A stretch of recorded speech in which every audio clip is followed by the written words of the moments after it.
don't know if you know, but every culture has had slavery. Ancient China had slavery, India, Greece and Rome had slaves. There was slavery all over Africa. American Indians had slaves long before Columbus got here. Slavery was everywhere. In fact, for many centuries, slavery needed no defenders because it had no critics. It was kind of like the family. Just took it for granted. Historically, there is only one group in history that has opposed slavery, and that is Christians.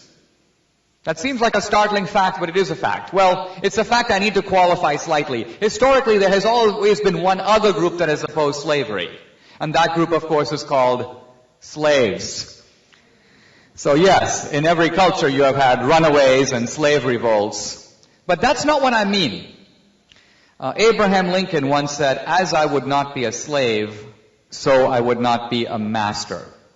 Now, Abraham Lincoln doesn't want to be a slave. We get that. But interestingly, Lincoln doesn't want to be a master either. He's against the whole idea of slavery. That principled opposition to slavery, that's a Western idea. And it's a Christian idea. Where does it come from?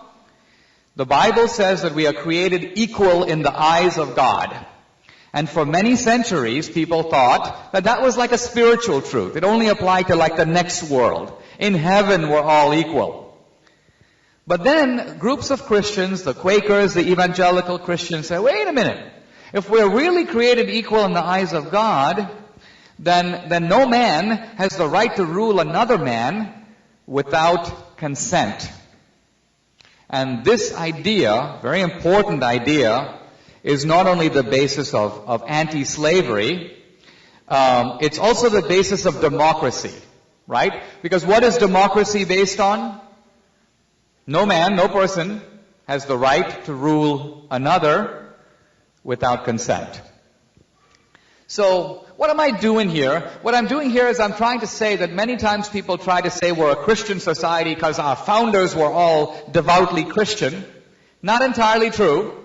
I'm saying we're a Christian society because the core ideas that dominate our civilization even now, that even secular people espouse, even those ideas are built on a Christian foundation. So even the atheist is standing on a Christian mountain, which he or she is ungratefully refusing to acknowledge.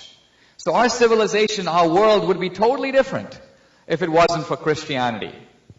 Now that being said, let me also address head-on the accusation that Christianity, but also belief in God, more generally, is responsible for terrorism and division and warfare and conflict and the wars of history. Is that accusation true? No. But it does contain a molecule of truth. Now, often when I talk to young people, I'll say to students, whenever you hear an argument that's bogus, that's wrong, it usually does contain a grain of truth. Always look for that. Why? Because if it didn't contain a grain of truth, no one would ever believe it. So there has to be some truth even in falsehood. So here's the idea. What is the grain of truth in what the atheists are saying about religion? Well, the grain of truth is that the Islamic radicals are doing what they do in the name of God. That's true. But there is nothing equivalent in any other religion. Where are the Buddhist suicide bombers? I'm still waiting for those guys to show up. In Christianity, we don't have a Bin Laden. We don't have a Hamas or Hezbollah or a Christian country that is modeled on the lines of post-Khomeini Iran. So there's nothing in Christianity that resembles what is happening, again, not with Islam, but within the house of Islam. But what about the idea of religion being the source of conflict? Let's look at that for a moment.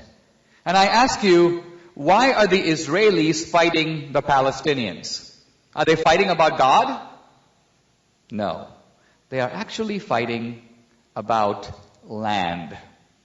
And the Hindus and the Muslims, they are fighting about Kashmir. And similarly in Northern Ireland, the Catholics, the Protestants, they haven't been fighting about the Eucharist or transubstantiation. Not some theological point. They're fighting over which bunch of guys gets to rule that country. There's a story about a guy who's walking on the street in Belfast, and a man jumps behind him and he puts a gun on his head, and he goes, Catholic or Protestant? And the man is kind of understandably nervous, and so he goes, well, actually I'm an atheist. And the guy behind him goes, Catholic atheist or Protestant atheist? And the idea here is that ultimately it's not all about religion. It's more about who you are than what you believe, which team you belong to. Okay, here's the interesting thing. We'll often hear from the atheists about how religion is the source of conflict and violence. Look at history, the Inquisition, the religious wars. The Inquisition, by the way, was a crime, a historical crime, I agree. It lasted for about 400 years. And historical scholarship tells us that over those 400 years, the number of people killed in the Inquisition was approximately 2,000. So it's a fair number of people, but over 400 years, 2,000 people, it's like 5 guys a year. So it's an unfortunate event, but not normally considered a world historical crime. Now, here's the interesting thing. While religion is blamed for these crimes of history, the Inquisition, you often never hear about the crimes of atheist regimes, which are much greater, much more recent, and are still going on. People say, well, Dinesh, are you talking about like Mao in China or Stalin in Russia or the Nazi regime in Germany? And I say, well, that's only the tip of the iceberg. Yeah, it's true that those regimes in a pretty short time, about 70 years, did manage to kill, by historical calculation, almost 100 million people. That's a big number. Just 3 governments. And that's, again, only part of it. We're missing a whole procession of dictators from Lenin through Brezhnev, Andropov, Chernenko. We're not counting Kim Jong-il, Fidel Castro, Enver Hoxha, Ceausescu, Pol Pot. In other words, you take a guy like Pol Pot. He was, by the way, the ruler of Cambodia in the aftermath of the Vietnam War. His regime, which was called the Khmer Rouge, in a very short space of time, like 3 years, manages to kill about 2 million people. 2 million. Even bin Laden, in his wildest attempts, does not even come close. So what am I saying? Atheism, not religion, is responsible for the mass murders of history.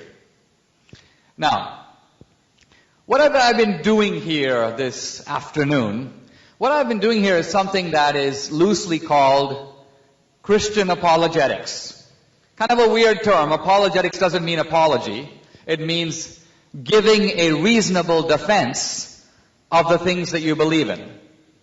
Comes from the Greek idea, apologia, to give a defense. And really, it seems to me that if you want to survive and flourish in secular culture, you need to be able to do that for the things you believe in. You need to be able to communicate your views, even to people who don't share your Christian assumptions. Now, in the last few months, I have taken a new job as the president of the King's College in New York City. I want to tell you a little bit about this because it relates to what I've been talking about. Our college is, I believe, a unique college in America. First of all, you have to ask yourself the question, why would I go to a Christian school? What is the benefit of going to a Christian college? And my short answer would be that in a secular college, by and large, the focus is on developing your mind, your brain, but the other side of you, namely the ethical side, the moral side, your spiritual development, well, the secular college doesn't really care. And there are some secular colleges where these beliefs that your parents may have inculcated in you are actually like the enemy. They want to get rid of them. They feel that these beliefs make you, intolerant, and they want to remove or undermine your moral structure and your faith. So then you might say, well, I want to go to a Christian college. And there are Christian colleges all over America. But many of them, not all, but many of them are set up as a kind of a shelter from the rest of society. Why a shelter? Because the idea is that there's a lot of toxic influences in society out there, and if we send our children to a Christian college, they're going to be kind of protected from the mainstream institutions of society. And so Christian colleges sometimes do offer that kind of protection, but I would argue at a very high price. What's the price? That if you shelter kids, young people, from mainstream institutions, in effect you're also cutting them off from those institutions. They're not going to have influence in the main sectors of American life. So I ask you this, what are the Christian capitals of America today? Where is Christianity really strong in America? And when I ask this question to people and to pastors and churches, they go, oh, Christianity is really strong in Orlando, Florida, home of Campus Crusader for Christ. Christianity is really strong in Colorado Springs, home of Focus on the Family. And I say, well, okay, I guess those are the Christian capitals of America. Now, what are the secular capitals of America? Here they are: Boston, New York City, Washington, D.C., San Francisco, L.A. And where are the major decisions in economics, in politics, in media, in entertainment, in publishing, in finance made that are influencing the whole society? Not in Colorado Springs or Orlando. They are made in secular America.